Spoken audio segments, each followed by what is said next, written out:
മഹത്വം കർത്താവിന്. കർത്താവിനെ. ഹല്ലേലൂയ. ഓക്കെ, ശരിയായി. ഇവിടുത്തെ പ്രശ്നം ശരിയായി. ദൈവത്തിന് മഹത്വം. Hallelujah, hallelujah. സ്തോത്രം. കർത്താവിന് മഹത്വം. അന്നു ഞങ്ങൾക്കുള്ളതെല്ലാം തന്ന് പോറ്റുന്നോൻ ഇന്നുമെന്നും കൂടെയുണ്ടെന്നുള്ള വാക്കുതന്നവൻ, ഇന്നുമെന്നും കൂടെയുണ്ടെന്നുള്ള വാക്ക് തന്നവൻ നീയല്ലോ ഞങ്ങൾക്കുള്ള ദിവ്യ സമ്പത്തെ നീയല്ലാതില്ല ഭൂവിൽ പാനാരുമേ, നീയല്ലോ ഞങ്ങൾക്കുള്ള ദിവ്യ സമ്പത്തേശുവേ. വല്ലഭൻ കല്ലറ തുറന്നവൻ വൈരിയെ തകർത്തു, കല്ലറ തുറന്നവൻ വൈരിയെ തകർത്തു. വല്ലഭനായവനെ, വല്ലഭനായവനെ ശ്രീയേശുവേ വന്ദനം ചെയ്തിടുവിൻ, നിരന്തരം വന്ദനം ചെയ്തിടുവിൻ. ശ്രീയേശുവേ വന്ദനം ചെയ്തിടുവിൻ. നിത്യവും നമുക്കുള്ള ഭാരങ്ങളഖിലം, നിത്യവും നമുക്കുള്ള ഭാരങ്ങളഖിലം തീർത്തു തരുന്നവന്, തീർത്തു തരുന്നവന് ശ്രീയേശുവേ വന്ദനം ചെയ്തിടുവിൻ, നിരന്തരം വന്ദനം ചെയ്തിടുവിൻ. ശ്രീയേശുവേ വന്ദനം ചെയ്തിടുവിൻ.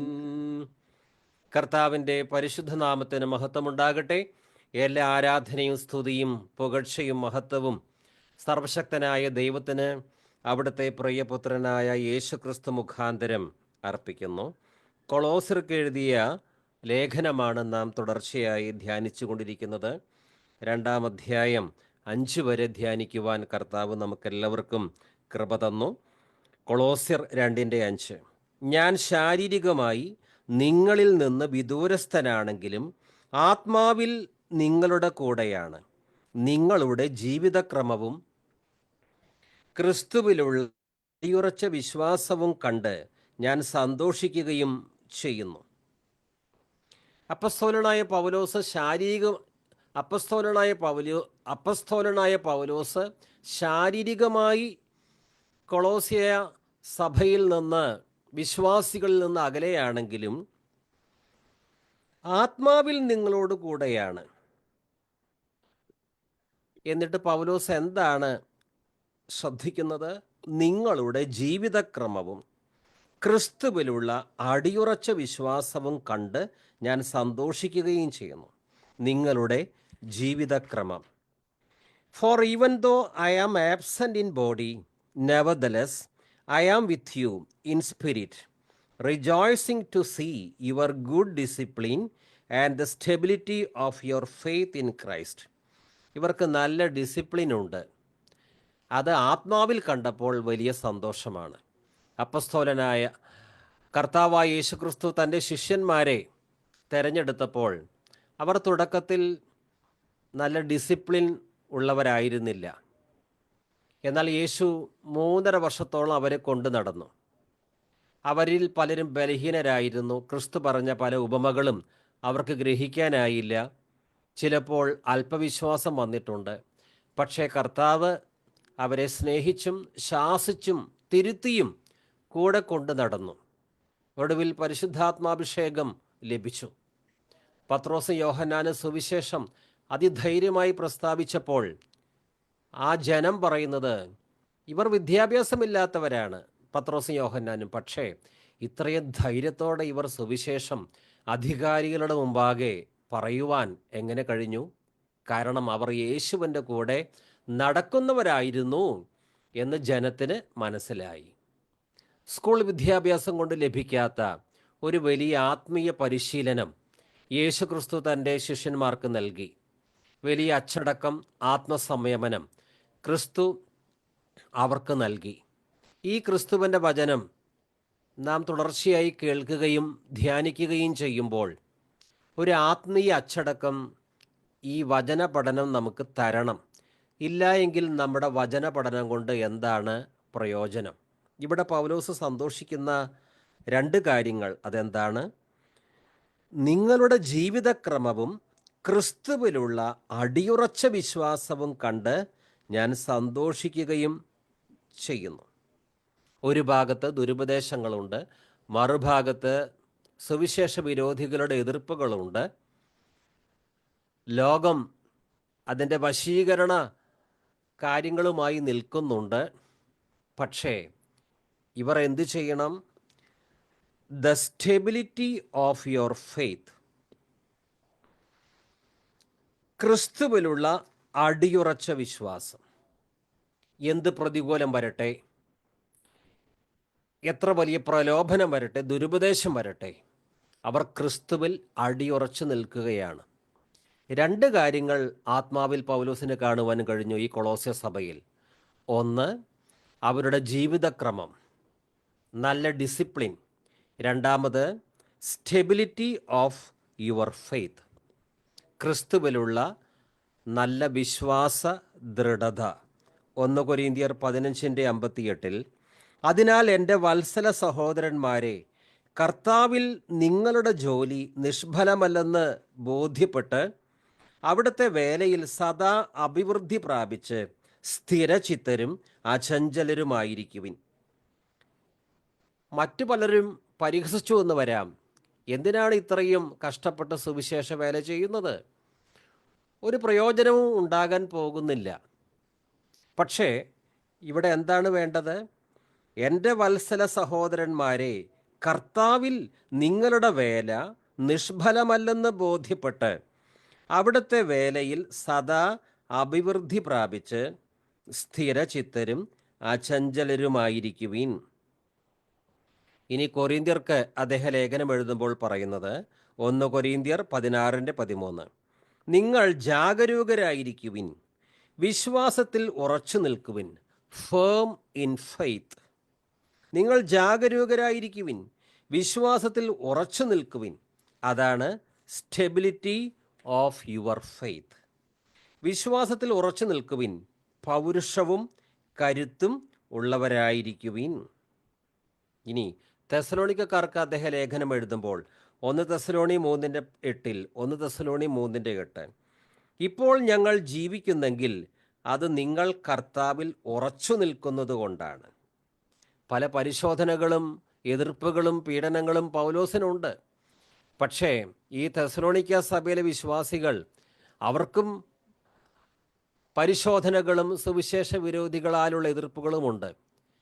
തെസ്സലോനിക്ക സഭയിലെ വിശ്വാസികൾ ആ കൊടിയ പീഡനത്തിൻ്റെ നടുവിലും ക്രിസ്തുവിലുള്ള വിശ്വാസം അവർ ക്രിസ്തുമാർഗത്തിൽ വന്നു എന്ന ഒറ്റ കാരണം കൊണ്ടാണ് അവർക്ക് ഉപദ്രവം.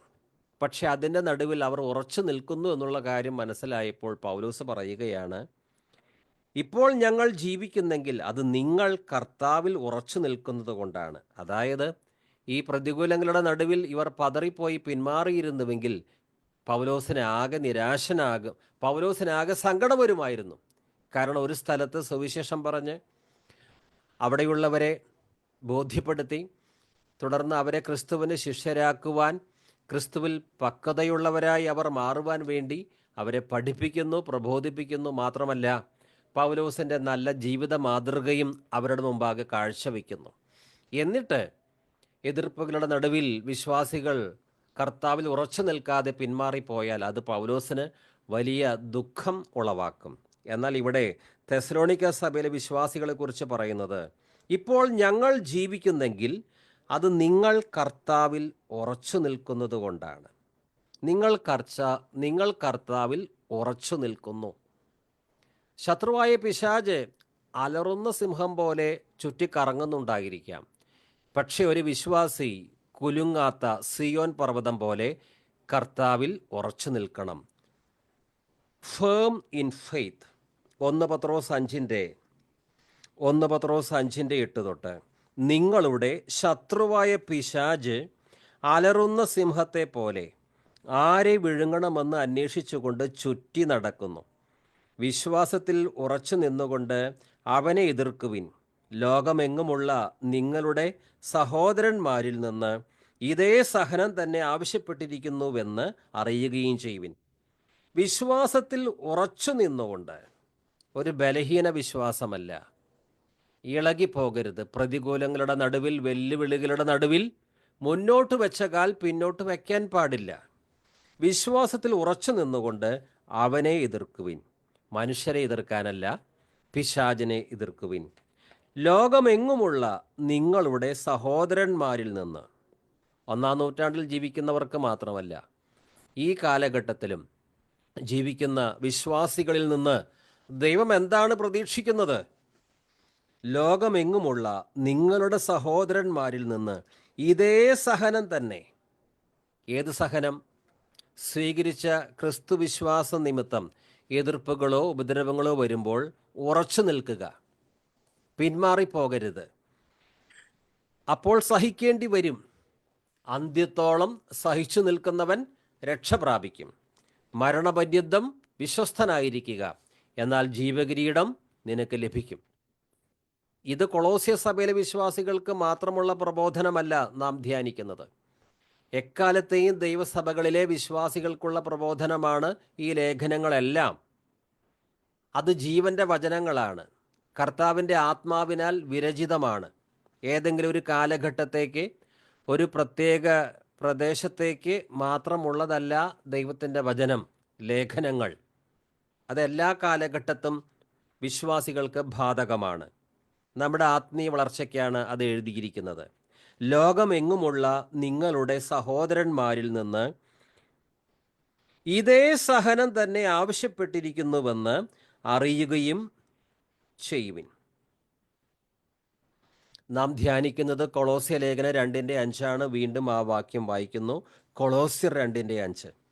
ഞാൻ ശാരീരികമായി നിങ്ങളിൽ നിന്ന് വിദൂരസ്ഥനാണെങ്കിലും ആത്മാവിൽ നിങ്ങളുടെ കൂടെയാണ്.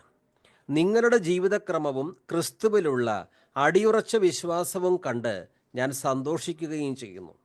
നിങ്ങളുടെ ജീവിതക്രമം. 2, ക്രിസ്തുവിലുള്ള അടിയുറച്ച വിശ്വാസം. ഇവരുടെ മസിൽ പവർ കൊണ്ടല്ല ഇവർ ഇങ്ങനെ ഉറച്ചു നിൽക്കുന്നത്. മഹത്വത്തിൻ്റെ പ്രത്യാശയായി ക്രിസ്തു ഇവരുടെ ഉള്ളിലുണ്ട്. ആ കർത്താവ് തന്നെ ഇവരെ ബലപ്പെടുത്തിക്കൊള്ളും. പക്ഷേ ഇവർ വിശ്വസ്തരായി നിൽക്കണമെന്ന് മാത്രം. ഒരു ക്രിസ്ത്യാനി എന്ന നിലയിൽ വചനപ്രകാരം ജീവിക്കേണ്ടത്, സുവിശേഷത്തിന് യോഗ്യമായി ജീവിക്കേണ്ടത് ഇവരുടെ കടമയാണ്. എന്നെ ശക്തനാക്കുന്നവൻ മുഖാന്തരം എനിക്ക് സകലവും ചെയ്യുവാൻ കഴിയും, പൗലോസ് പറഞ്ഞു. അതുകൊണ്ട് ഈ വിശ്വാസികൾ ഉറച്ചു നിൽക്കേണ്ടത് അവരുടെ സ്വന്തം കഴിവ് ഉപയോഗിച്ചല്ല, കർത്താവിലും അവിടുത്തെ അമിത ബലത്തിലും ശക്തിപ്പെടുവിൻ. ഹല്ലേലൂയ. ഇനി ഇവരെങ്ങനെ സ്റ്റാൻഡ് ഫേം ആകണം? സ്റ്റെബിലിറ്റി ഓഫ് യുവർ ഫെയ്ത്ത്, ആ വിശ്വാസത്തിൻ്റെ ദൃഢത ഇവർക്ക് എങ്ങനെ കിട്ടും? അത് 6-7 വാക്യങ്ങളിൽ, കൊളോസ്യ 2:5, കൊളോസ്യ 2:5 നാം പഠിക്കുന്നത്. ഇവർക്ക് ആ സ്റ്റെബിലിറ്റി ഓഫ് ഫെയ്ത്ത് ലഭിക്കുന്നത് എങ്ങനെയാണെന്ന് കുറച്ചുകൂടി വിശദീകരിച്ചിരിക്കുന്നത് 6-7 വാക്യങ്ങളിലാണ്. അത് വായിക്കുന്നു. കൊളോസ്യർ 2:6-7. കർത്താവായ യേശു ക്രിസ്തുവിനെ നിങ്ങൾ സ്വീകരിച്ചിരിക്കുന്നതിനാൽ അവനിൽ ജീവിക്കുവിൻ. അവനിൽ വേരുറപ്പിക്കപ്പെട്ടും പണിതുയർത്തപ്പെട്ടും നിങ്ങൾ സ്വീകരിച്ച വിശ്വാസത്തിൽ ദൃഢത പ്രാപിച്ചും കൊണ്ട് അനർഘളമായ കൃതജ്ഞതാപ്രകാശനത്തിൽ മുഴുകുവിൻ. അവനിൽ വേരുറപ്പിക്കപ്പെട്ടും. ലോകത്തിലെ വസ്തുക്കളിലല്ല, പണത്തിലല്ല, സ്ഥാനമാനങ്ങളിലല്ല, ജഡീക താല്പര്യങ്ങളിലല്ല, പിന്നെയോ അവനിൽ വേരുറപ്പിക്കപ്പെട്ടും പണിതുയർത്തപ്പെട്ടും. ഒരു മരത്തിൻ്റെ വേര് ആഴത്തിൽ മണ്ണിലേക്ക് ഇറങ്ങിയാൽ ശക്തമായ കാറ്റാകട്ടെ വെള്ളമാകട്ടെ ആ മരത്തിന് അതിനെ അതിജീവിക്കാൻ സാധിക്കും. ഇതുപോലെ അവനിൽ വേരുറപ്പിക്കപ്പെട്ടും പണിതുയർത്തപ്പെട്ടും, അപ്പോൾ പിന്നെ എന്ത് പ്രതികൂലം വന്നാലും കുലുങ്ങുകയില്ല, കലപ്പയിൽ കൈവച്ചിട്ട് പിന്തിരിയുകയില്ല. അവനിൽ വേരുറപ്പിക്കപ്പെട്ടും പണിതുയർത്തപ്പെട്ടും നിങ്ങൾ സ്വീകരിച്ച വിശ്വാസത്തിൽ ദൃഢത പ്രാപിച്ചും. നിങ്ങൾ സ്വീകരിച്ച വിശ്വാസത്തിൽ ദൃഢത പ്രാപിക്കണം. 10 വർഷം മുമ്പ് എന്തൊരു വിശ്വാസമായിരുന്നു. ഇപ്പോൾ ലോകമോഹം, പണം, സ്ഥാനമാനം ഒക്കെ കയറി വന്നു. ഇപ്പോൾ വിശ്വാസമൊക്കെ കുറഞ്ഞു ബ്രദറെ. അങ്ങനെ പറയുന്നവരുണ്ടായിരിക്കാം. പക്ഷേ ഇവിടെ അതല്ല പൗലോസ് പറയുന്നത്. നിങ്ങൾ സ്വീകരിച്ച വിശ്വാസത്തിൽ ദൃഢത പ്രാപിച്ചും കൊണ്ട് അനർഗളമായ കൃതജ്ഞതാ പ്രകാശനത്തിൽ മുഴുകുവീൻ. ഒരു ആത്മീയനായ പാസ്റ്ററുടെ സന്തോഷം ഏത് കാര്യത്തിലാണ്? വിശ്വാസികളിൽ ഈ 2 കാര്യങ്ങൾ കാണാൻ കഴിഞ്ഞാൽ ഒരു ആത്മീയനായ പാസ്റ്റർക്ക് സന്തോഷമുണ്ടാകും. അതെന്താണ് ആ 2 കാര്യങ്ങൾ? ഒന്ന്, യുവർ ഗുഡ് ഡിസിപ്ലിൻ. രണ്ടാമത്, സ്റ്റെബിലിറ്റി ഓഫ് യുവർ ഫെയ്ത്ത്. നിങ്ങളുടെ ജീവിതക്രമവും വിശ്വാസത്തിൻ്റെ ദൃഢതയും. ഈ 2 കാര്യങ്ങൾ വിശ്വാസികളിൽ ഇതാ പൗലോസിന് കാണാൻ കഴിഞ്ഞു, ആത്മാവിൽ കാണാൻ കഴിഞ്ഞു. അപ്പോൾ അദ്ദേഹം പറയുകയാണ്, ഞാൻ സന്തോഷിക്കുന്നു. I rejoice, for even though I am absent in body, nevertheless I am with you in spirit, rejoicing to see your good discipline and the stability of your faith. അപ്പസ്തോല പ്രവർത്തനങ്ങൾ 16:5. അപ്പസ്തോല പ്രവർത്തനങ്ങൾ 16:5. തന്മൂലം സഭകൾ വിശ്വാസത്തിൽ ശക്തിപ്പെടുകയും അവരുടെ എണ്ണം അനുദിനം വർദ്ധിക്കുകയും ചെയ്തു. 1-ാം നൂറ്റാണ്ടിൽ സഭാ വളർച്ച. സഭകൾ വിശ്വാസത്തിൽ ശക്തിപ്പെടുകയും 2 കാര്യങ്ങൾ നടന്നു. സഭയിലെ വിശ്വാസികൾ വിശ്വാസത്തിൽ ശക്തിപ്പെട്ടു. സ്റ്റെബിലിറ്റി ഓഫ് ദയർ ഫെയ്ത്ത്, വിശ്വാസത്തിൽ ശക്തിപ്പെട്ടു. പിന്നെയോ അവരുടെ എണ്ണം അനുദിനം വർദ്ധിക്കുകയും ചെയ്തു. ക്വാണ്ടിറ്റി വർദ്ധിച്ചപ്പോൾ ക്വാളിറ്റി കുറഞ്ഞില്ല. ചിലർ വിചാരിക്കുന്നത് 40 പേർ ഒരു സഭയിൽ ഉണ്ടായാൽ കുഴപ്പമില്ല, 400 പേരാണെങ്കിലോ, ക്വാണ്ടിറ്റി വർദ്ധിച്ചാലോ ആത്മീയരായ വിശ്വാസികൾ അവിടെ കാണുകയില്ല എന്ന് ചിന്തിക്കുന്നവരുണ്ടായിരിക്കാം. എന്നാൽ കേവലം 15 പേർ മാത്രമുള്ള സഭ, അതും ഒട്ടും ക്വാളിറ്റി ഇല്ലാതെ ജഡികരായ വിശ്വാസികളാൽ തമ്മിൽ വൈരാഗ്യവും വിദ്വേഷവുമായി നടക്കുന്ന, സഭാരാഷ്ട്രീയം കളിക്കുന്ന വിശ്വാസികളായി തരം താഴുവാൻ 15 പേരായാലും സാധിക്കും. അപ്പോൾ എണ്ണക്കുറവിനേക്കാൾ ഉപരിയായി വിശ്വാസത്തിൽ ദൃഢത പ്രാപിക്കണം, ഡിസിപ്ലിൻ ഉണ്ടായിരിക്കണം, ദൈവാത്മാവിനനുസരിക്കണം. പിന്നെയോ പൗലോസ് പറയുന്നുണ്ട്, ഏതു മനുഷ്യനെയും ക്രിസ്തുവിൽ തികഞ്ഞവനാക്കുവാൻ ഞാൻ പ്രബോധിപ്പിക്കുന്നു, ഏതു മനുഷ്യനെയും പഠിപ്പിക്കുന്നു. ഇങ്ങനെ 400 പേരായാലും 40 പേരായാലും ഒരു ചർച്ചിൽ സഭാശുശ്രൂഷകൻ വളരെ വിശ്വസ്തമായ രീതിയിൽ വചനം പ്രബോധിപ്പിക്കുകയും വചനം പഠിപ്പിക്കുകയും ചെയ്യുകയാണെങ്കിൽ ക്വാളിറ്റിയൊന്നും സാധാരണ രീതിയിൽ കുറയുകയില്ല. ഇവിടെ 1-ാം നൂറ്റാണ്ടിൽ 16-ാം അധ്യായം അപ്പസ്തോല പ്രവർത്തനം 16:5, തന്മൂലം സഭകൾ വിശ്വാസത്തിൽ ശക്തിപ്പെടുകയും അവരുടെ എണ്ണം അനുദിനം വർദ്ധിക്കുകയും ചെയ്തു. വിശ്വാസത്തിൽ ശക്തിപ്പെട്ടു, മാത്രമല്ല അവരുടെ എണ്ണം അനുദിനം വർദ്ധിക്കുകയും ചെയ്തു. 1 കൊരിന്ത്യർ 15:58. അതിനാൽ എൻ്റെ വത്സല സഹോദരന്മാരെ, കർത്താവിൽ നിങ്ങളുടെ വേല നിഷ്ഫലമല്ലെന്ന് ബോധ്യപ്പെട്ട് അവിടുത്തെ വേലയിൽ സദാ അഭിവൃദ്ധി പ്രാപിച്ച് സ്ഥിരചിത്തരും അചഞ്ചലരുമായിരിക്കുവിൻ. നാം ധ്യാനിക്കുന്നത് കൊളോസ്യർ 2:5. ആ വാക്യത്തിൽ സ്റ്റെബിലിറ്റി ഓഫ് യുവർ ഫെയ്ത്ത്, ആ ഭാഗമാണ് നാം ധ്യാനിക്കുന്നത്.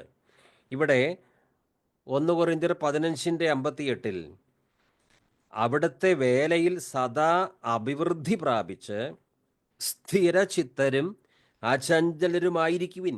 വിമർശിക്കുന്നവർ വിമർശിക്കട്ടെ, പരിഹസിക്കുന്നവർ പരിഹസിക്കട്ടെ, വെല്ലുവിളിക്കുന്നവർ വെല്ലുവിളിക്കട്ടെ. നിങ്ങൾ എന്താണ് ചെയ്യേണ്ടത്? കർത്താവിൻ്റെ വേലയിൽ സദാ അഭിവൃദ്ധി പ്രാപിച്ച് സ്ഥിരചിത്തരും അചഞ്ചലരുമായിരിക്കുവിൻ, ഉറപ്പും കുലുങ്ങാത്തവരും ആയിരിക്കുവിൻ. അത്തരത്തിലുള്ളൊരു വിശ്വാസിയെ ഒരു പ്രതികൂലത്തിനും പിന്നോട്ട് വലിക്കാൻ പറ്റില്ല. എത്ര ശക്തമായ വെല്ലുവിളി ഉണ്ടായാലും, ഇപ്പോൾ നിന്നെ കൊല്ലുമെന്ന് പറഞ്ഞാലും, അവൻ മുന്നോട്ട് വെച്ച കാൽ പിന്നോട്ട് വയ്ക്കാതെ കർത്താവിന് വേണ്ടി രക്തസാക്ഷിയാകുക തന്നെ ചെയ്യും. അതാണ് ഈ സ്റ്റെബിലിറ്റി ഓഫ് യുവർ ഫെയ്ത്ത് എന്ന് പറയുന്നത്. സാഹചര്യങ്ങൾ അനുകൂലമാകുന്നു, ജോലിയുണ്ട്, വീടുണ്ട്, വസ്തുക്കളുണ്ട്, നന്ദിയോടെ സ്തോത്രം പറയുവാൻ എളുപ്പം സാധിക്കും. പക്ഷേ വിചാരിച്ചതിൻ്റെ നേരെ വിപരീതമായ പ്രതികൂലങ്ങൾ വരുന്നു. അപ്പോഴാണ് നമുക്ക് സ്റ്റെബിലിറ്റി ഓഫ് ഫെയ്ത്ത് ഉണ്ടോ എന്ന് നമുക്കും നാട്ടുകാർക്കും മനസ്സിലാക്കുവാൻ സാധിക്കുന്നത്. സ്റ്റെബിലിറ്റി ഓഫ് ഫെയ്ത്ത് പ്രതികൂലങ്ങളുടെ മധ്യയാണ് വെളിപ്പെടുത്തുവാൻ നമുക്ക് അവസരം കിട്ടുന്നത്.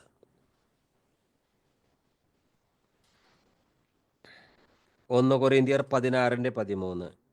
1 കൊരിന്ത്യർ 16:13.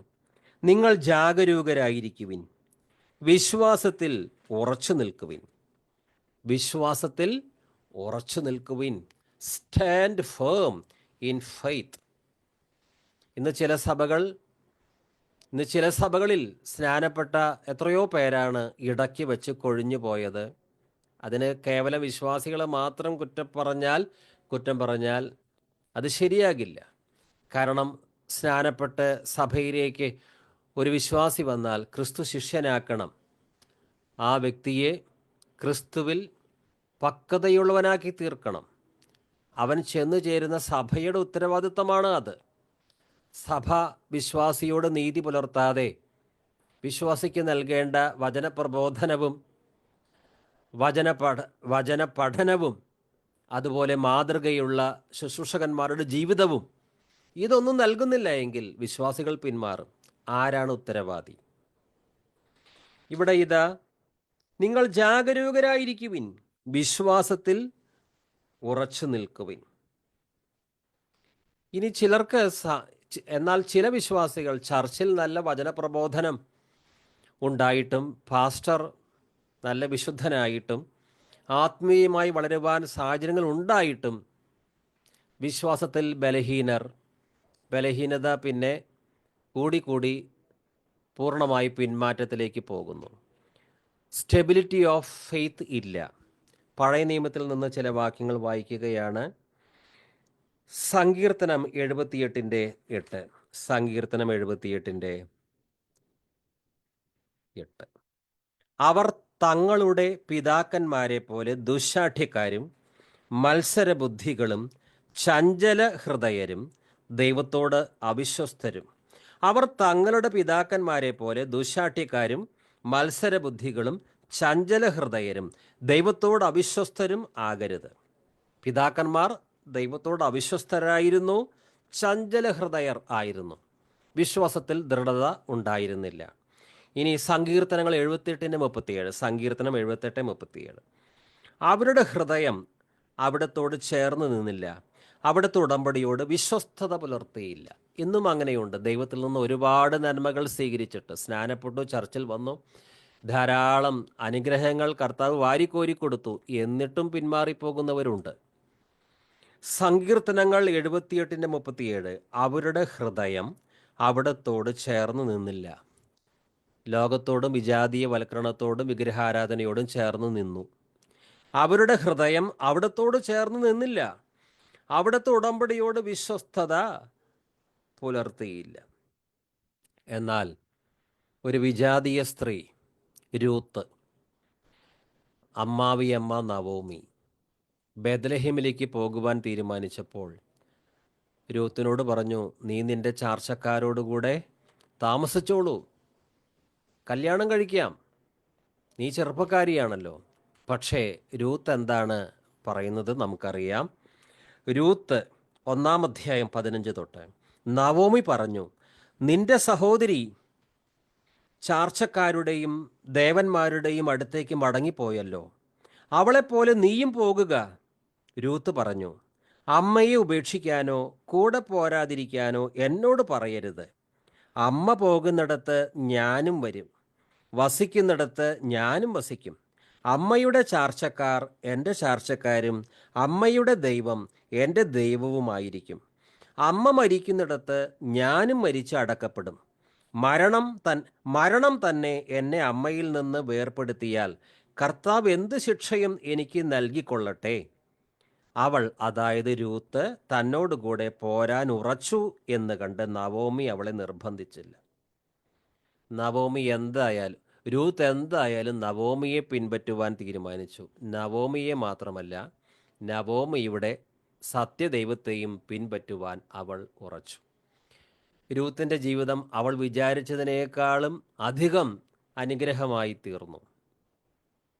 അവൾ ഇശ്ശായിയെ, ദാവീദിൻ്റെ അപ്പനെ, പ്രസവിച്ചു. വിശ്വാസത്തിൽ ആരെല്ലാം ഉറച്ചു നിൽക്കുന്നുവോ അവരെ കർത്താവ് അവർ വിചാരിക്കുന്നതിനേക്കാളും ചിന്തിക്കുന്നതിനേക്കാളും അത്യന്തം പരമായി അനുഗ്രഹിക്കും. പക്ഷേ പിന്മാറിയാൽ ദൈവത്തിന് ആ വ്യക്തിയിൽ പ്രസാദമില്ല. കൊളോസ്യ ലേഖനം 2-ാം അധ്യായം 4-5 വാക്യങ്ങൾ വായിക്കുന്നു. കൊളോസ്യ 2:4-5. ഞാനിത് പറയുന്നത് വഞ്ചനാത്മകമായ വാക്കുകൾ കൊണ്ട് ആരും നിങ്ങളെ വഴിതെറ്റിക്കാതിരിക്കാൻ വേണ്ടിയാണ്. ഞാൻ ശാരീരികമായി നിങ്ങളിൽ നിന്ന് വിദൂരസ്ഥനാണെങ്കിലും ആത്മാവിൽ നിങ്ങളുടെ കൂടെയാണ്. നിങ്ങളുടെ ജീവിതക്രമവും ക്രിസ്തുവിലുള്ള അടിയുറച്ച വിശ്വാസവും കണ്ട് ഞാൻ സന്തോഷിക്കുകയും ചെയ്യുന്നു. ഞാനിത് പറയുന്നത് വഞ്ചനാത്മകമായ വാക്കുകൾ കൊണ്ട് ആരും നിങ്ങളെ വഴിതെറ്റിക്കാതിരിക്കാൻ വേണ്ടിയാണ്. അവിടെ വഞ്ചനാത്മകമായ, വശീകരിക്കുന്ന വാക്കുകളുമായി ചിലരുണ്ട്, ദുരുപദേഷ്ടാക്കൾ. പക്ഷെ ഇവർ കർത്താവിൽ ഉറച്ചു നിൽക്കുകയാണെങ്കിൽ, സ്റ്റാൻഡ് ഫേം ഇൻ ഫെയ്ത്ത്, ഒരു ദുരുപദേശത്തിനും ഇവരെ ക്രിസ്തുവിൽ നിന്ന് അകറ്റുവാൻ കെൽപ്പുണ്ടായിരിക്കുകയില്ല. ദുരുപദേശകന്മാരുണ്ട്, പക്ഷെ ഇവരെന്ത് ചെയ്യണം? നിങ്ങളുടെ ജീവിതക്രമവും ക്രിസ്തുവിലുള്ള അടിയുറച്ച വിശ്വാസവും കണ്ട് ഞാൻ സന്തോഷിക്കുകയും ചെയ്യുന്നു. ഒരു ക്രിസ്തു വിശ്വാസിയെ പ്രതികൂലങ്ങളുടെ നടുവിൽ കർത്താവ് കൈവിടുകയില്ല. എന്നെ ശക്തനാക്കുന്നവന് മുഖാന്തരം എനിക്ക് സകലവും ചെയ്യുവാൻ കഴിയും, പൗലോസ് പറഞ്ഞു. നമ്മൾ ബലഹീനരാണ്. ചില പ്രതികൂലങ്ങൾ വരുമ്പോൾ നമുക്ക് മാനുഷികമായി അതിനെ എങ്ങനെ നേരിടണം അറിഞ്ഞുകൂടാ. പക്ഷേ തക്ക സമയത്ത് കൃപ തരും. ബലഹീനതയിൽ ദൈവത്തിൻ്റെ ശക്തി തികഞ്ഞു വരും. നമ്മുടെ നിസ്സഹായ അവസ്ഥയിൽ കർത്താവ് കൃപ തന്ന് ആ സാഹചര്യത്തെ വിദഗ്ധമായി കൈകാര്യം ചെയ്യുവാൻ നമ്മെ സഹായിക്കുക തന്നെ ചെയ്യും. ഇന്ന് ക്രിസ്തു നമ്മിൽ നിന്ന് അകലെയല്ല. പിന്നെയോ നാം ധ്യാനിച്ചു കഴിഞ്ഞതാണ് കൊളോസ്യർ 1:28. അവനെയാണ് ഞങ്ങൾ കൊളോസ്യർ 1:27 ഈ മഹത്വത്തിൻ്റെ പ്രത്യാശയായി ക്രിസ്തു നിങ്ങളുടെ ഉള്ളിലിരിക്കുന്നു. ഇനി 28-ാം വാക്യത്തിൽ അവനെയാണ് ഞങ്ങൾ പ്രഖ്യാപിക്കുന്നത്, എല്ലാ മനുഷ്യരെയും ക്രിസ്തുവിൽ പക്വത പ്രാപിച്ചവരാക്കാൻ വേണ്ടി ഞങ്ങൾ എല്ലാവർക്കും മുന്നറിയിപ്പ് നൽകുകയും എല്ലാവരെയും സർവ്വവിജ്ഞാനവും പഠിപ്പിക്കുകയും ചെയ്യുന്നു. ക്രിസ്തുവിൽ പക്വത പ്രാപിച്ച വിശ്വാസിയാണെങ്കിൽ അവൻ ഉറച്ചു നിൽക്കും. ദുരുപദേശങ്ങളാൽ അവൻ ആടിയുലയുകയില്ല. അതുകൊണ്ട് ഈ വിശ്വാസികൾ, കൊളോസ്യ സഭയിലെ വിശ്വാസികൾ, ദുരുപദേശകന്മാരാൽ സ്വാധീനിക്കപ്പെടാതിരിക്കുവാൻ ബലഹീനമല്ലാത്ത ശക്തമായ വിശ്വാസം അവർക്ക് ലഭിക്കുവാൻ പൗലോസ് നേരത്തെ തന്നെ ഇവർക്ക് കൊടുക്കേണ്ടത് കൊടുത്തിട്ടുണ്ട്. അതെന്താണ്? വചനപ്രബോധനവും വചനപഠനവും. അത് സമൃദ്ധമായി ഇവർക്ക് കിട്ടിയിട്ടുണ്ട്. ഇനി ആരെങ്കിലും പിന്മാറിയാൽ അതിന് അവിശ്വാസികൾ തന്നെയാണ് ഉത്തരവാദി. വചനമിന്നാത്മാവിൻ ദാഹം തീർപ്പാൻ അരുളുകദാസരിൽ വരമധികം. വചനമിന്നാത്മാവിൻ ദാഹം തീർപ്പാൻ അരുളുകദാസരിൽ വരമധികം. പകരുക ആത്മാവിൻ തിരുശക്തിയാൽ നിറയുവാൻ നിൻ ജനങ്ങൾ. പകരുക ആത്മാവിൻ തിരുശക്തിയാൽ നിറയുവാൻ നിൻ ജനങ്ങൾ. അടുത്ത വാക്യം വത്സ സിസ്റ്റർ വായിക്കാം. കൊളോസ്യ 2:6. നമ്മൾ അടുത്ത വാക്യത്തിലേക്ക് പ്രവേശിക്കുകയാണ്. കൊളോസ്യ 2:6 വരാം. ആകയാൽ നിങ്ങൾ കർത്താവായ ക്രിസ്തുയേശുവിനെ കൈക്കൊണ്ടതുപോലെ അവന്റെ കൂട്ടായ്മയിൽ നടക്കുവിൻ. ഇനി നമ്മൾ കൊളോസ്യ 2:6 പ്രവേശിക്കുന്നത്. കർത്താവ് നമുക്ക് കൃപ തരട്ടെ. ഈ പറയുന്ന കാര്യങ്ങൾ എനിക്ക് നിങ്ങൾക്കും വിശ്വാസമായി ഈ വചനം മാറുവാൻ ദൈവകൃപ നമ്മുടെ നേരെ സമൃദ്ധമായി കർത്താവ് ചൊരിയുമാറാകട്ടെ. കൊളോസ്യ 2:6. Therefore, as you have received Christ Jesus the Lord, so walk in him. കർത്താവായ യേശു ക്രിസ്തുവിനെ നിങ്ങൾ സ്വീകരിച്ചിരിക്കുന്നതിനാൽ അവനിൽ ജീവിക്കുവിൻ. ആകയാൽ നിങ്ങൾ കർത്താവായ ക്രിസ്തു യേശുവിനെ കൈക്കൊണ്ടതുപോലെ അവൻ്റെ കൂട്ടായ്മയിൽ നടക്കുവിൻ. Therefore, as you have received Christ Jesus the Lord, so walk in him. ഈ വാചകത്തിൽ ആദ്യം പറയുന്നത് യു ഹാവ് റിസീവ്ഡ് ക്രൈസ്റ്റ്. നിങ്ങൾ ക്രിസ്തുവിനെ സ്വീകരിച്ചിരിക്കുന്നു. ക്രിസ്തുവിനെ സ്വീകരിച്ചിരിക്കുന്നു. ദൈവം മനുഷ്യവർഗത്തിന് നൽകിയ ഏറ്റവും വലിയ ദാനമാണ് ക്രിസ്തു. തൻ്റെ ഏകജാതനായ പുത്രനിൽ വിശ്വസിക്കുന്ന ഏവനും നശിച്ചു പോകാതെ നിത്യജീവൻ പ്രാപിക്കേണ്ടതിന് അവനെ നൽകുവാൻ തക്ക വിധം ദൈവം ലോകത്തെ അത്രമാത്രം സ്നേഹിച്ചു. ദൈവം ഏറ്റവും വലിയ ഗിഫ്റ്റ് ഈ കൊളോസ്യ സഭയിലെ വിശ്വാസികൾക്ക് വെച്ചു നീട്ടിയപ്പോൾ ഇരുകരവും നീട്ടി അവർ യേശുവിനെ സ്വീകരിച്ചു. യേശുവിനെ സ്വീകരിച്ചാൽ അഥവാ കൈക്കൊണ്ടാൽ ആ കൈക്കൊള്ളുന്നവർക്ക് ഉണ്ടാകുന്ന അനുഗ്രഹങ്ങൾ മാനുഷിക ബുദ്ധിക്ക് വിവരിക്കുവാൻ സാധിക്കുകയില്ല. അവനെ കൈക്കൊണ്ട് അവൻ്റെ നാമത്തിൽ വിശ്വസിക്കുന്ന ഏവർക്കും ദൈവമക്കളാകുവാൻ അവിടുന്ന് അധികാരം നൽകിയിരിക്കുന്നു. ക്രിസ്തുവിനെ കിട്ടിയാൽ നമുക്കെല്ലാം കിട്ടി. സ്വന്തം പുത്രനെ ഒഴിവാക്കാതെ, സ്വന്തം പുത്രനെ ആദരിക്കാതെ. റോമാലേഖനം 8-ാം ആ വാക്യമുണ്ട്. 32-ാം വാക്യമായിരിക്കും. സ്വന്തം പുത്രനെ ഒഴിവാക്കാതെ പാപികളുടെ കയ്യിൽ ഏൽപ്പിച്ചു കൊടുത്ത റോമാലേഖനം 8:32 കിട്ടുകയാണെങ്കിൽ ഒരാളൊന്ന് വായിക്കണേ. അറിയാവുന്ന വാക്യം 32 സ്വന്തം പുത്രനെ ആദരിക്കാതെ നമുക്ക് എല്ലാവർക്കും വേണ്ടി ഏൽപ്പിച്ചു തന്നവൻ അവനോടുകൂടെ സകലവും നമുക്ക് നൽകാതിരിക്കുന്നു. സ്വന്തം പുത്രനെ ആദരിക്കാതെ അഥവാ ഒഴിവാക്കാതെ നമുക്കെല്ലാവർക്കും വേണ്ടി ഏൽപ്പിച്ചു തന്നവൻ അവനോടുകൂടെ സകലവും നൽകാതിരിക്കുമോ? ദൈവത്തിൻ്റെ ഏറ്റവും വലിയ ദാനമാണ് ഈ സ്വന്തം പുത്രൻ. ഈ പുത്രനെ കിട്ടിയിട്ടും എനിക്ക് അതില്ല ഇതില്ല എന്നൊക്കെ പരാതി പറഞ്ഞ് നടക്കുമ്പോൾ അതിൻ്റെ അർത്ഥം ഈ പുത്രൻ്റെ വില അവർ മനസ്സിലാക്കിയിട്ടില്ല. വചനപരിജ്ഞാനം ഇല്ലാത്തത് കൊണ്ടാണ് ക്രിസ്തുവിന് കിട്ടിയിട്ടും എനിക്ക് അതില്ലേ ഇതില്ലേ എന്നൊക്കെ പറഞ്ഞ് നടക്കുന്നത്. ഏറ്റവും വലുത് പിതാവായ ദൈവം നമുക്ക് തന്നതുകൊണ്ട് നിസ്സാരമായ കാര്യങ്ങൾ തരാതിരിക്കുമോ? സ്വന്തം പുത്രനെ ആദരിക്കാതെ നിങ്ങൾക്ക് എല്ലാവർക്കും വേണ്ടി ഏൽപ്പിച്ചു തന്നു, അവനോടൊപ്പം സകലവും നൽകാതിരിക്കുമോ? അതുകൊണ്ട് ഇവിടെ നാം വായിക്കുന്നത് therefore as you have received Christ Jesus the Lord so walk in him. തിരുവചനത്തിൽ കേവലം വിശ്വസിക്കുക മാത്രമല്ല, കേവലം വിശ്വസിക്കുക, അതിനേക്കാൾ ഉപരി കൈക്കൊള്ളുക, റിസീവ്. ക്രിസ്തു ഒരു കാര്യം പറഞ്ഞു. ക്രിസ്തുവിനെ നമ്മൾ കൈക്കൊള്ളുമ്പോൾ, സ്വീകരിക്കുമ്പോൾ, അപ്പോഴാണ് നമുക്ക് പിതാവായ ദൈവത്തെ സ്വന്തമാക്കാൻ സാധിക്കുന്നത്.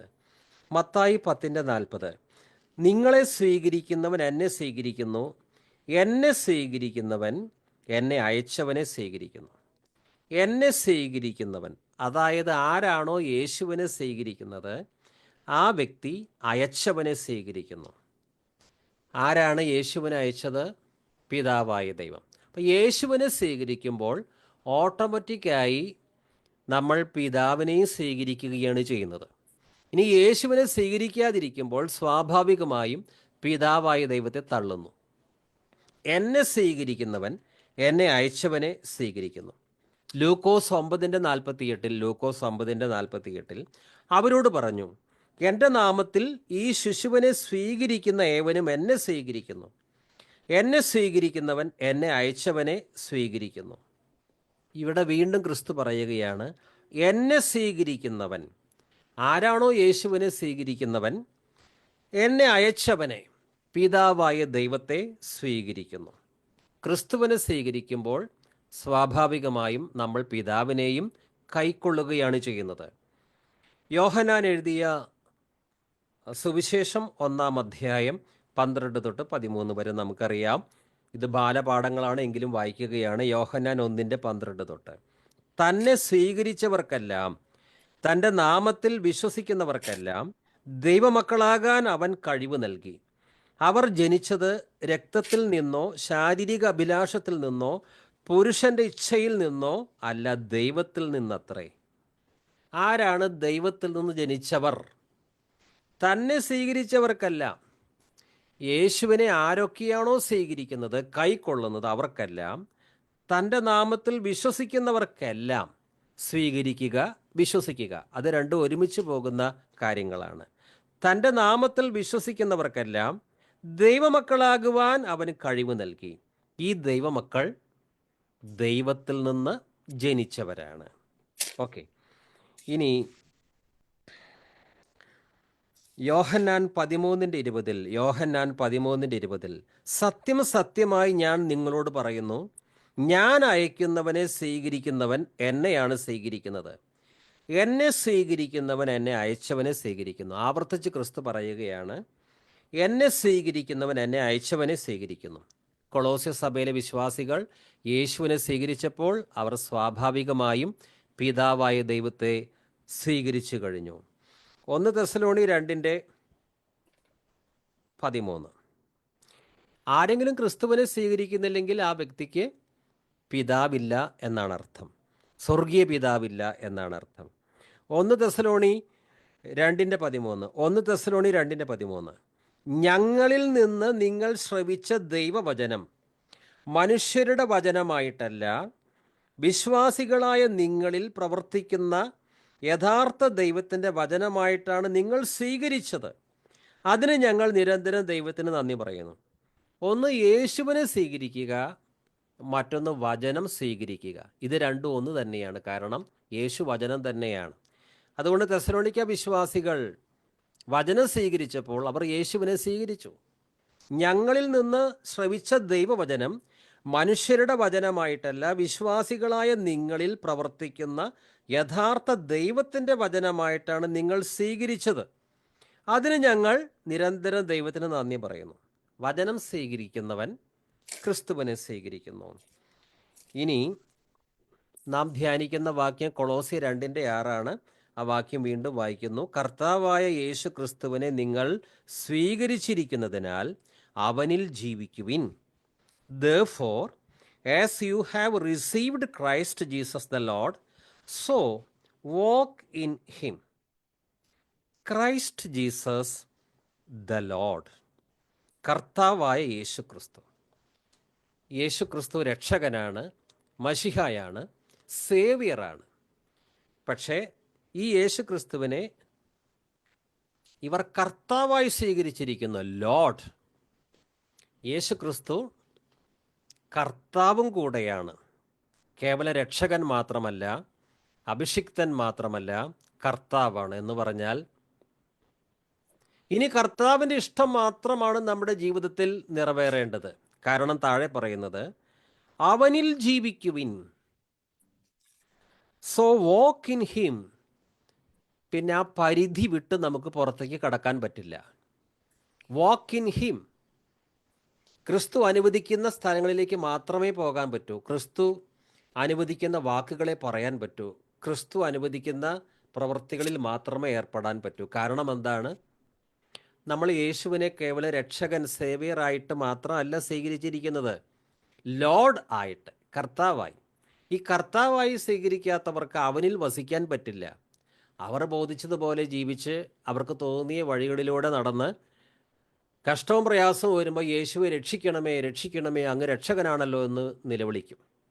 അപ്പോഴും കർത്താവ് കേട്ടു എന്ന് വരും. പക്ഷേ അവരുടെ ജീവിതത്തിൽ യേശു ലോർഡായി മാറിയിട്ടില്ല. പക്ഷേ ഇവിടെ കൊളോസ്യ സഭയിലെ വിശ്വാസികളെ സംബന്ധിച്ച് യേശു രക്ഷകനുമാണ്, കർത്താവുമാണ്.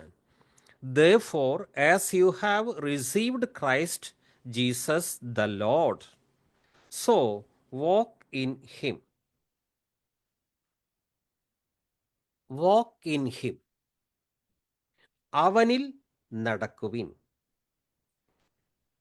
അതെങ്ങനെയാണെന്ന് വീണ്ടും ഈ കൊളോസ്യ ലേഖനത്തിൽ തന്നെ പറയുന്നുണ്ട്. വാക്ക് ഇൻ ഹിം എന്ന് പറഞ്ഞാൽ എന്താണ്? കൊളോസ്യ 1:10. ഇനി വാക്ക് ഇൻ ഹിം ആ ഭാഗമാണ് നമ്മൾ ധ്യാനിക്കുന്നത്. എന്താണ് അവനിൽ നടക്കുവിൻ എന്ന് പറഞ്ഞാൽ? കൊളോസ്യർ 1:10 കർത്താവിന് യോജിച്ചതും അവിടത്തേക്ക് തികച്ചും പ്രീതിജനകവുമായ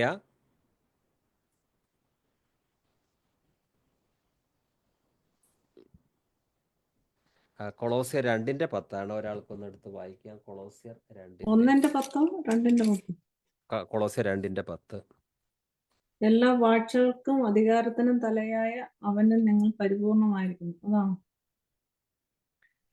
1:10. ഇതാണ് നിങ്ങൾ പൂർണ്ണ പ്രസാദത്തിനായി കർത്താവിന് യോഗ്യമാവണ്ണം നടന്നു. ഓക്കെ. അതായിരിക്കും. അല്ല, കൊളോസ്യ ലേഖനത്തില് walk in a manner worthy of the Lord, കർത്താവിന് യോഗ്യമായ രീതിയിൽ ജീവിക്കുവിൻ എന്നൊരു വാക്യമുണ്ട്. അതിന്റെ അത് റെഫറൻസ് മറന്നു 1:10 1:10 ഒന്ന് വായിച്ചേ. നിങ്ങൾ പൂർണ്ണ പ്രസാദത്തിനായി കർത്താവിന് യോഗ്യമാവണ്ണം നടന്നു. അത് തന്നെയാണ്, അത് തന്നെയാണ് വേണ്ടത്. ഓക്കെ, കൊളോസ്യ തെറ്റിയിട്ടില്ല, അത് തന്നെയാണ്.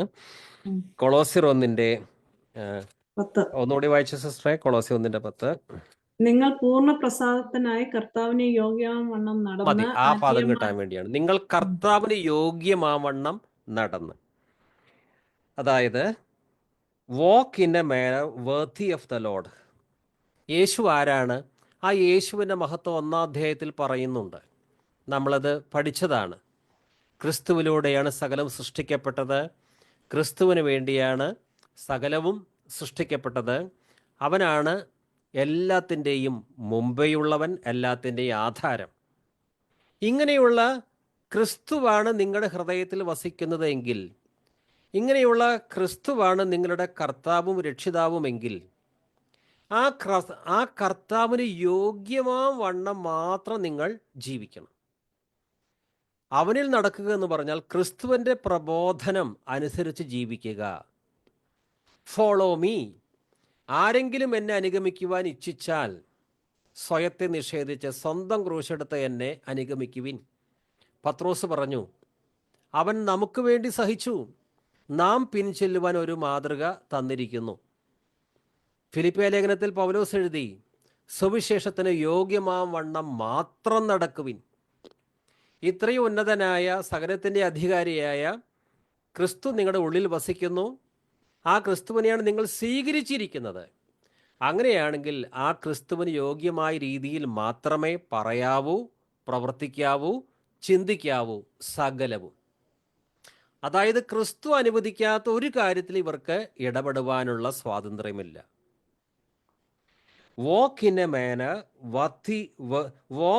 Manor worthy of the Lord. അതായത് യേശു ജീവിച്ചതുപോലെ ജീവിക്കുക.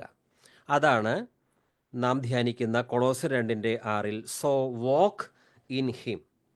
ഇനി ബോബന സിസ്റ്റർ 1 യോഹന്നാൻ 2:6 ഒന്ന് വായിക്കാം. 1 യോഹന്നാൻ 2:6 1 യോഹന്നാൻ 2:6 അവനിൽ വസിക്കുന്നു എന്ന് പറയുന്നവൻ അവൻ നടന്ന അതേ വഴിയിലൂടെ നടക്കേണ്ടിയിരിക്കുന്നു. അവനിൽ വസിക്കുന്നു എന്ന് പറയുന്നവൻ അവൻ നടന്ന അതേ വഴിയിലൂടെ നടക്കേണ്ടതാണ്. ക്രിസ്തു ഒരു ജീവിത മാതൃക നമുക്ക് കാണിച്ചു തന്നിരിക്കുകയാണ്. ആരാണോ നമുക്ക് വേണ്ടി കഷ്ടപ്പെട്ട് ക്രൂശിലേറി മരിച്ച രക്ഷ നമുക്ക് തന്നത്, ആ കർത്താവ് നാം എങ്ങനെ ജീവിക്കണം അതിനൊരു മാതൃക തന്നിരിക്കുന്നു. ആ കർത്താവിൻ്റെ കാൽച്ചുവടുകൾ അനുഗമിക്കുമ്പോൾ ആ ജീവിതമാണ് ക്രിസ്തുവിൽ ജീവിക്കുന്ന ജീവിതം. 1 തെസ്സലോണി 4:1 സഹോദരന്മാരെ, അവസാനമായി ഞങ്ങൾ കർത്താവായ യേശുവിൽ നിങ്ങളോട് അപേക്ഷിക്കുകയും യാചിക്കുകയും ചെയ്യുന്നു. ജീവിക്കേണ്ടതും ദൈവത്തെ പ്രീതിപ്പെടുത്തേണ്ടതും എങ്ങനെയെന്ന് ഞങ്ങൾ നിങ്ങളിൽ നിന്ന് പഠിച്ചു. അതനുസരിച്ച് ഇപ്പോൾ നിങ്ങൾ ജീവിക്കുന്നത് പോലെ ഇനിയും മുന്നേറുവിൻ. ജീവിക്കേണ്ടതും ദൈവത്തെ പ്രീതിപ്പെടുത്തേണ്ടതും എങ്ങനെയെന്ന് നിങ്ങൾ ഞങ്ങളിൽ നിന്ന് പഠിച്ചു. അതനുസരിച്ച് ഇപ്പോൾ നിങ്ങൾ ജീവിക്കുന്നത് പോലെ ഇനിയും മുന്നേറുവിൻ. എഫേസ്യ 5:1-2, എഫേസ്യ 1:5. വത്സല മക്കളെ പോലെ നിങ്ങൾ ദൈവത്തെ അനുകരിക്കുന്നവരാകുവിൻ. ക്രിസ്തു നിങ്ങളെ സ്നേഹിച്ചതുപോലെ നിങ്ങളും സ്നേഹത്തിൽ ജീവിക്കുവിൻ. അവിടുന്ന് നമുക്ക് വേണ്ടി സുരഭില കാഴ്ചയും ബലിയുമായി തന്നെ ദൈവത്തിന് സമർപ്പിച്ചു. വത്സല മക്കളെ പോലെ നിങ്ങൾ ദൈവത്തെ അനുകരിക്കുന്നവരാകുവിൻ. പത്രോസ് മീൻ പിടിക്കുന്നവനാണ്. ക്രിസ്തു പറഞ്ഞു, ഫോളോ മീ. അന്ന് തൊട്ട് യേശുവിനെ അനുഗമിക്കുവാൻ തുടങ്ങി. ഇനി നാം ധ്യാനിക്കുന്നത് കൊളോസ്യർ 2:6.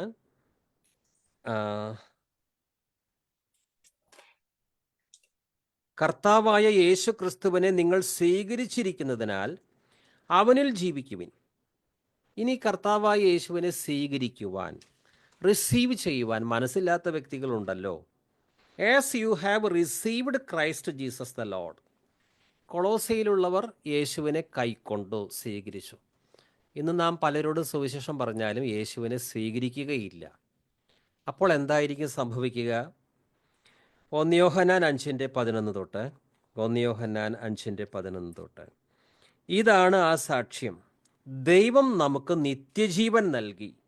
ഈ ജീവൻ അവിടുത്തെ പുത്രനിലാണ്. പുത്രനെ സ്വന്തമാക്കിയവൻ ജീവനെ സ്വന്തമാക്കിയിരിക്കുന്നു. ദൈവപുത്രനെ സ്വന്തമാക്കാത്തവന് ജീവൻ ഇല്ല. പുത്രനെ സ്വന്തമാക്കിയവൻ എന്തുണ്ട്? ഈ ജീവൻ അവിടുത്തെ പുത്രനിലാണ്. പുത്രനെ സ്വന്തമാക്കിയവൻ ജീവനെ, അത് എറ്റേണൽ ലൈഫാണ്, കേവലം 70-80 വർഷത്തെ താൽക്കാലിക ജീവിതമല്ല. പുത്രനെ സ്വന്തമാക്കിയവൻ ജീവനെ സ്വന്തമാക്കിയിരിക്കുന്നു. ഞങ്ങൾക്ക് സുവിശേഷമൊന്നും വേണ്ട, ഞങ്ങൾക്ക് 100 കൂട്ടം പണികളുണ്ട്, ട്രാക്റ്റും വേണ്ട, നിങ്ങൾ പറയുന്ന സന്ദേശം കേൾക്കാനും സമയമില്ല, വേഗം പൊക്കോ. അപ്പോൾ എന്താണ് സംഭവിക്കുന്നത്? ദൈവപുത്രനെ സ്വന്തമാക്കാത്തവന് ജീവൻ ഇല്ല. പണമുണ്ടായിരിക്കാം, വസ്തുവകകളുണ്ടായിരിക്കാം, വിദ്യാഭ്യാസവും ജോലിയൊക്കെ ഉണ്ടായിരിക്കാം, പക്ഷേ ദൈവപുത്രനെ സ്വന്തമാക്കാത്തവന് ജീവൻ ഇല്ല. ഇനിയൊരു വാക്യം ഏശയ്യ 2:5 നിന്ന് ഒരാളൊന്ന് കിട്ടുകയാണെങ്കിൽ വായിക്കണം. ഏശയ്യ, പഴയ നിയമത്തിൽ നിന്നൊരു വാക്യം ഒന്ന് വായിക്കണം. ഏശയ്യ പ്രവാചകന്റെ പുസ്തകം 2-ാം അധ്യായം 5-ാം വാക്യം. ഏശയ്യ 2:5. അതെ. യാക്കോബ് ഗൃഹമേ വരുവിൻ, നമുക്ക് യഹോവയുടെ വെളിച്ചത്തിൽ നടക്കാം. ഏശയ്യ 2:5. യാക്കോബ് ഗൃഹമേ വരുവിൻ, നമുക്ക് യഹോവയുടെ വെളിച്ചത്തിൽ നടക്കാം. അവനിൽ വസിക്കുവിൻ, അവനിൽ നടക്കുവിൻ, അവനിൽ ജീവിക്കുവിൻ. പുറത്ത് അന്ധകാരമാണ്, അത് നാശത്തിലേക്കുള്ള വഴിയാണ്. ദൈവമക്കൾക്ക്, ക്രിസ്തു ഹൃദയത്തിൽ വസിക്കുന്നവർക്ക് ഒറ്റ ഓപ്ഷൻ മാത്രമേ ഉള്ളൂ. അതെന്താണ്? Therefore, as you have received Christ Jesus the Lord, so walk in him. ക്രിസ്തുവിന് പുറമേ അവിടുന്ന് അനുവദിക്കാത്ത ഒരു വഴിയിലൂടെ നമുക്ക് യാത്ര ചെയ്യാൻ പറ്റില്ല. ഇവിടെ യെശയ്യാ പ്രവാചകൻ പറയുന്നത്, യാക്കോബ് ഗൃഹമേ വരുവിൻ, നമുക്ക് യഹോവയുടെ വെളിച്ചത്തിൽ നടക്കാം. ക്രിസ്തു അനുവദിക്കാത്ത വഴികളിലൂടെ പോയാൽ അവിടെയെല്ലാം അപകടത്തിൻ്റെ ഇരുട്ടാണ് ഇരിക്കുന്നത്. ഫിലിപ്പിയ ലേഖനം 1:27, അത് നാം നേരത്തെ പഠിച്ചിട്ടുണ്ട്. ഫിലിപ്പിയ 1:27. ഞാൻ നിങ്ങളെ വന്ന് കണ്ടാലും നിങ്ങളിൽ നിന്ന് ദൂരസ്ഥനായിരുന്നാലും നിങ്ങൾ ഒരേ ആത്മാവോടും ഒരേ മനസ്സോടും കൂടെ ഉറച്ചു നിന്ന് സുവിശേഷത്തിലുള്ള വിശ്വാസത്തിന് വേണ്ടി പോരാടുന്നുവെന്ന് നിങ്ങളെക്കുറിച്ച് കേൾക്കുവാൻ തക്ക വിധം ക്രിസ്തുവിൻ്റെ സുവിശേഷത്തിന് യോഗ്യമായ രീതിയിൽ നിങ്ങൾ ജീവിക്കണമെന്ന് മാത്രം. ഇവർക്ക് എന്ത് നഷ്ടം വന്നാലും കഷ്ടം വന്നാലും സുവിശേഷ വിരോധികൾ എതിർക്കുകയോ വസ്തുക്കൾ എടുത്തു കൊണ്ടുപോവുകയോ ചെയ്താലും, ഫിലിപ്പിയ വിശ്വാസികളെ, ഒരു കാര്യത്തിൽ നോ എക്സ്ക്യൂസ്, നിങ്ങൾക്ക് ഒഴികഴിവില്ല. അതെന്താണ്? ക്രിസ്തുവിൻ്റെ സുവിശേഷത്തിന് യോഗ്യമായ രീതിയിൽ നിങ്ങൾ ജീവിക്കണമെന്ന് മാത്രം. എൻ്റെ വീട്ടിലുള്ളവർ എതിർത്തു, അവിടെ നിന്ന് പ്രയാസമുണ്ടായി, പ്രകോപനപരമായ വാക്കുകളൊക്കെ ഉണ്ടായി. അപ്പോൾ എനിക്ക് സുവിശേഷത്തിന് യോഗ്യമായ രീതിയിൽ ജീവിക്കാൻ പറ്റിയില്ല, ഞാൻ വീണുപോയി.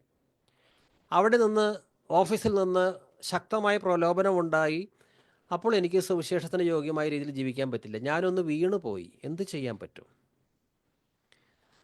എന്ത് പ്രയാസങ്ങൾ, പ്രതികൂലങ്ങൾ വന്നാലും ഈ കാര്യത്തിൽ ഒരു വിശ്വാസിക്ക് ഒഴികഴിവില്ല. ക്രിസ്തുവിൻ്റെ സുവിശേഷത്തിന് യോഗ്യമായ രീതിയിൽ നിങ്ങൾ ജീവിക്കണമെന്ന് മാത്രം. ആ മാത്രം എന്ന വാക്കിന് വലിയ പ്രാധാന്യമുണ്ട്. വേറെ എന്തെല്ലാം ഒഴിവാക്കിയാലും ഈ കാര്യം നിങ്ങൾ ഒഴിവാക്കരുത്. ക്രിസ്തുവിൻ്റെ സുവിശേഷത്തിന് യോഗ്യമായ രീതിയിൽ. ക്രിസ്തുവിൻ്റെ സുവിശേഷമാണ് ഇവരെ രക്ഷയിലേക്ക് കൊണ്ടുവന്നത്. ഇനി ആ സുവിശേഷത്തിന് യോഗ്യമായ രീതിയിൽ ജീവിക്കണം. എന്താണ് സുവിശേഷത്തിന് യോഗ്യമായ രീതിയിൽ ജീവിക്കുക? ദൈവത്തിൻ്റെ വചനപ്രകാരം ജീവിക്കുക. 4 സുവിശേഷങ്ങൾ, അപ്പസ്തോല പ്രവർത്തനങ്ങൾ, ലേഖനങ്ങൾ, പുതിയ നിയമം നിറയെ ദൈവത്തിൻ്റെ വചനമാണ്. ആ വചനപ്രകാരമുള്ള ജീവിതമാണ് സുവിശേഷത്തിന് യോഗ്യമായ ജീവിതം. അല്ലാതെ രക്ഷിക്കപ്പെട്ടു എന്ന് പറഞ്ഞ് സ്വന്തം വഴിക്ക് പോകരുത്. സുവിശേഷത്തിന് യോഗ്യമായ രീതിയിൽ ജീവിക്കണമെന്ന് മാത്രം. അതെ, എനിക്ക് നഷ്ടം വന്നു, നോ പ്രോബ്ലം. എനിക്ക് സുവിശേഷത്തിന് യോഗ്യമാവണ്ണം ജീവിക്കാൻ പറ്റി. എന്നെ അവർ ശകാരിച്ചു, ഞാൻ പകരം ശകാരിച്ചില്ല. എൻ്റെ വസ്തു അവർ നഷ്ടപ്പെടുത്തി, ഞാൻ തിരികെ കേസ് കൊടുക്കാൻ പോയില്ല. എനിക്ക് നഷ്ടം വന്നാലും ഒരു കാര്യത്തിൽ ഞാൻ സന്തോഷിക്കുന്നു. അതെന്താണ്? എനിക്ക് ആ പ്രതികൂലത്തിൻ്റെ നടുവിൽ, പ്രലോഭനത്തിൻ്റെ നടുവിൽ വീണു പോകാതെ സുവിശേഷത്തിന് യോഗ്യമായ രീതിയിൽ ആ സാഹചര്യത്തെ കൈകാര്യം ചെയ്യുവാനും കഴിഞ്ഞു. അതാണ് സുവിശേഷത്തിന് യോഗ്യമാവണ്ണം ജീവിക്കുക. ഗലാത്യർ 2:20 ഞാൻ ക്രിസ്തുവിനോട് കൂടെ ക്രൂശിതനായിരിക്കുന്നു. ഇനിമേൽ ഞാനല്ല ജീവിക്കുന്നത്, ക്രിസ്തുവാണ് എന്നിൽ ജീവിക്കുന്നത്. എൻ്റെ ഇപ്പോഴത്തെ ഐഹിക ജീവിതം എന്നെ സ്നേഹിക്കുകയും എനിക്ക് വേണ്ടി തന്നെ ബലിയർപ്പിക്കുകയും ചെയ്ത ദൈവപുത്രനിൽ വിശ്വസിച്ചുകൊണ്ടുള്ള ജീവിതമാണ്. പൗലോസ് അവനിൽ ജീവിക്കുവിനെന്ന് പറയുമ്പോൾ പൗലോസ് തന്നെ ആ ജീവിതം ഇവർക്ക് മാതൃകയായി കാണിച്ചിട്ടാണ് പറയുന്നത്. പണ്ട് സ്വന്തം വഴിയിൽ യഹൂദനായി ജീവിച്ചു, പക്ഷേ ക്രിസ്തുവിനെ രക്ഷകനായി സ്വീകരിച്ചപ്പോൾ പൗലോസ് പറയുകയാണ്, ഇനി ഞാൻ എൻ്റെ ജീവിതം എന്തിനു വേണ്ടിയാണ് മാറ്റിവെക്കുന്നത്? എൻ്റെ ഇപ്പോഴത്തെ ഐഹിക ജീവിതം എന്നെ സ്നേഹിക്കുകയും എനിക്ക് വേണ്ടി തന്നെ ബലിയർപ്പിക്കുകയും ചെയ്ത ദൈവപുത്രനിൽ വിശ്വസിച്ചുകൊണ്ടുള്ള ജീവിതമാണ്. ആരാണോ എന്നെ സ്നേഹിച്ചത്, ആരാണോ എനിക്ക് വേണ്ടി ജീവൻ ബലിയർപ്പിച്ചത്, ഈ പാപികളിൽ ഒന്നാമനായി എന്നെ വിശുദ്ധീകരിക്കുവാൻ ആരാണോ ക്രൂശ് ചുമന്നത്, ആ ക്രിസ്തുവിന് വേണ്ടിയുള്ളതായിരിക്കും എൻ്റെ ജീവിതം. ഇതാണ്. അതുകൊണ്ട് പൗലോസ് പിന്നെ തിരിഞ്ഞു നോക്കിയില്ല. ദമാസ്കസിൻ്റെ പടിവാതിൽക്കൽ വെച്ച് എന്ന് യേശുവിനെ കണ്ടെത്തിയോ അന്ന് തൻ്റെ സ്വയത്തിൻ്റെ ജീവിതത്തിന് അന്തം വന്നു. പിന്നെ ഞാൻ ജീവിക്കുന്നു, എന്നാൽ ഞാനല്ല, ക്രിസ്തുവത്രേ എന്നിൽ ജീവിക്കുന്നു. കൊളോസ്യ ലേഖനം 3:17 നിങ്ങൾ വാക്കാലോ, നാം ധ്യാനിക്കുന്നത് കൊളോസ്യ ലേഖനമാണ്. ആ കൊളോസ്യ ലേഖനം 3:17 നിങ്ങൾ വാക്കാലോ പ്രവൃത്തിയാലോ എന്തു ചെയ്താലും അതെല്ലാം കർത്താവായ യേശു വഴി പിതാവായ ദൈവത്തിന് കൃതജ്ഞത അർപ്പിച്ചുകൊണ്ട് അവൻ്റെ നാമത്തിൽ ചെയ്യുവിൻ. ഇതാണ് വാക്ക് ഇൻ ഹിം.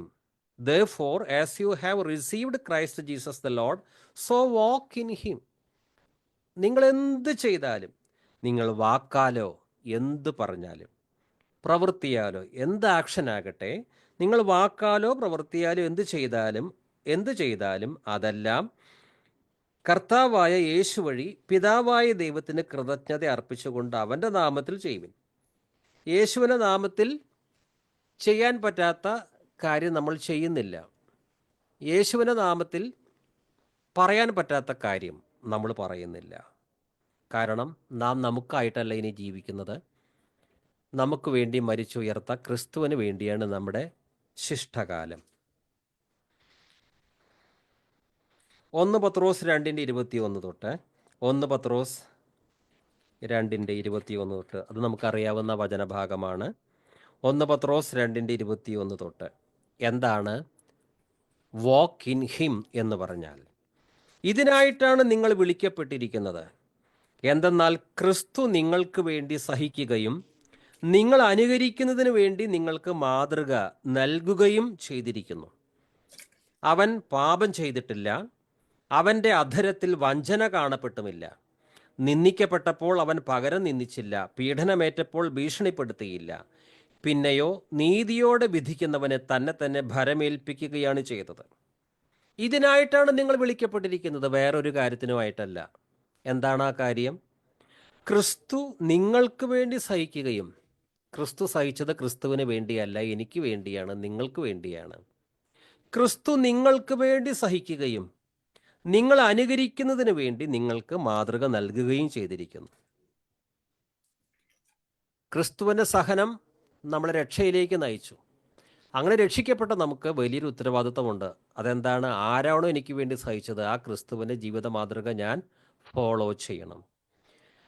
ക്രിസ്തു നിങ്ങൾക്ക് വേണ്ടി സഹിക്കുകയും നിങ്ങൾ അനുകരിക്കുന്നതിന് വേണ്ടി നിങ്ങൾക്ക് മാതൃക നൽകുകയും ചെയ്തിരിക്കുന്നു. സഭയിൽ ആർക്കും മാതൃകയില്ല, ശുശ്രൂഷകന് മാതൃകയില്ല. മാതൃകയില്ലായിരിക്കാം, അവരെ ഫോളോ ചെയ്യാനല്ലല്ലോ പറഞ്ഞിരിക്കുന്നത്. അവരൊന്നും നമുക്ക് വേണ്ടി സഹിച്ചിട്ടില്ലല്ലോ. ക്രിസ്തു നിങ്ങൾക്ക് വേണ്ടി സഹിക്കുകയും നിങ്ങൾ അനുകരിക്കുന്നതിന് വേണ്ടി നിങ്ങൾക്ക് മാതൃക നൽകുകയും ചെയ്തിരിക്കുന്നു. ഇനി എഫേസ്യ ലേഖനം 4:1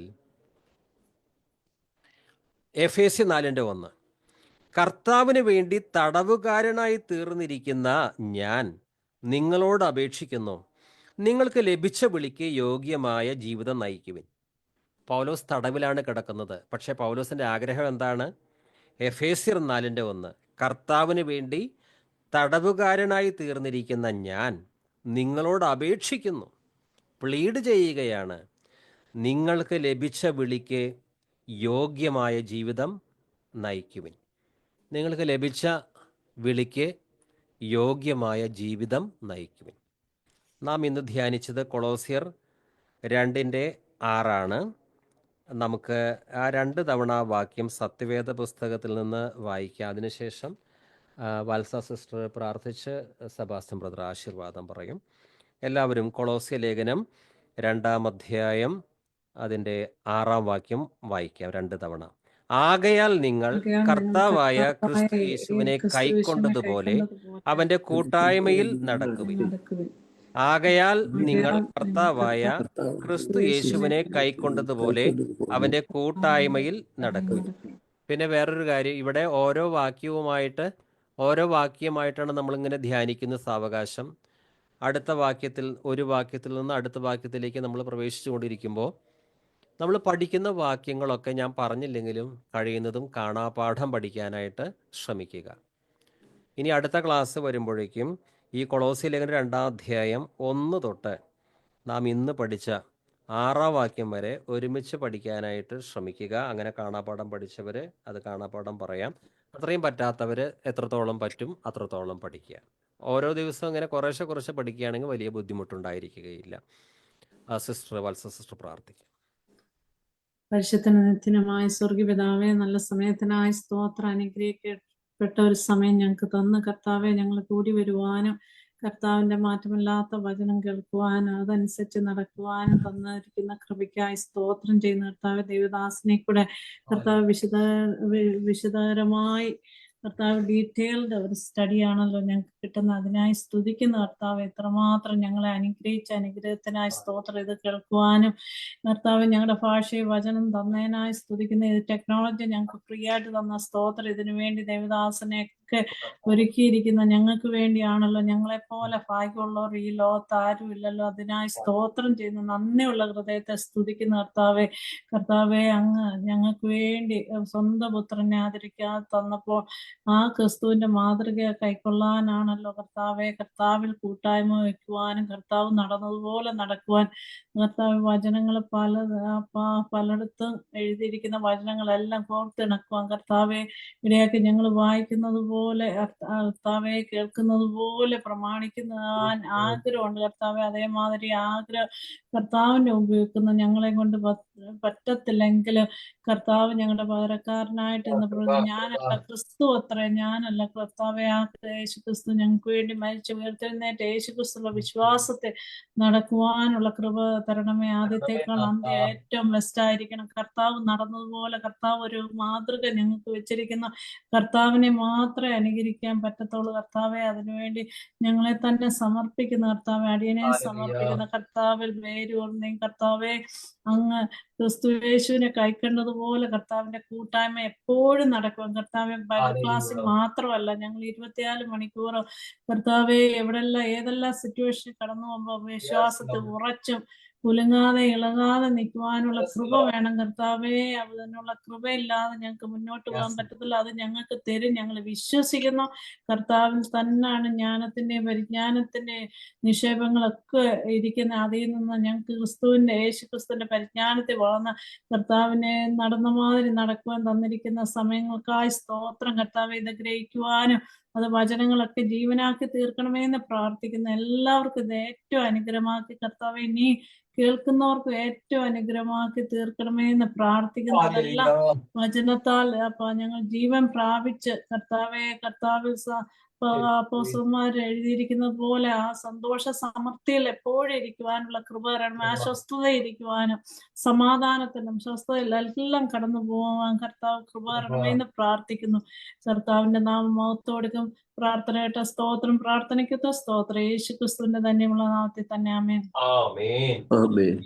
പിതാവായ ദൈവത്തിന്റെ സ്നേഹവും പുത്രനായ യേശു കർത്താവിന്റെ കൃപയും പരിശുദ്ധാത്മാവിന്റെ കൂട്ടായ്മയും സകല വിശുദ്ധരോട് ഇരിക്കുമാറാവട്ടെ. നമ്മുടെ കർത്താവായ യേശു ക്രിസ്തു മുഖാന്തരം നമുക്ക് ജയം തന്ന ദൈവത്തിന് മഹത്വം. ആമേൻ. കർത്താവേ വരേണമേ. കർത്താവ് വരെ സമൃദ്ധമായി അനുഗ്രഹിക്കുമാറാകട്ടെ.